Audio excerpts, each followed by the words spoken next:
ఏపీలో టీడీపీ ప్రభుత్వం అధికారంలోకి వచ్చిన తర్వాత అభివృద్ధితో పాటు సంక్షేమ కార్యక్రమాలకు కూడా సమ ప్రాధాన్యత కల్పిస్తోంది.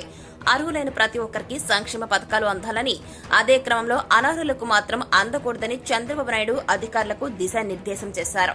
గత ప్రభుత్వంలో ఉన్న పథకాల పేర్లను మార్చేసి ప్రెజెంట్ ప్రభుత్వ పేర్లు పెడుతున్నారు.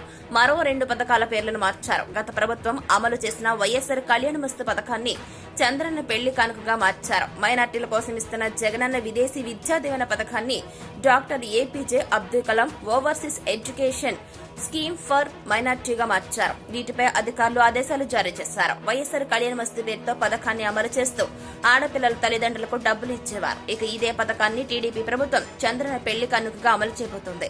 ఈ పథకం కింద గత ప్రభుత్వం ఎస్సీ ఎస్టీల ఆడపిల్లల వివాహాలకు ₹1,00,000 ఇచ్చేది.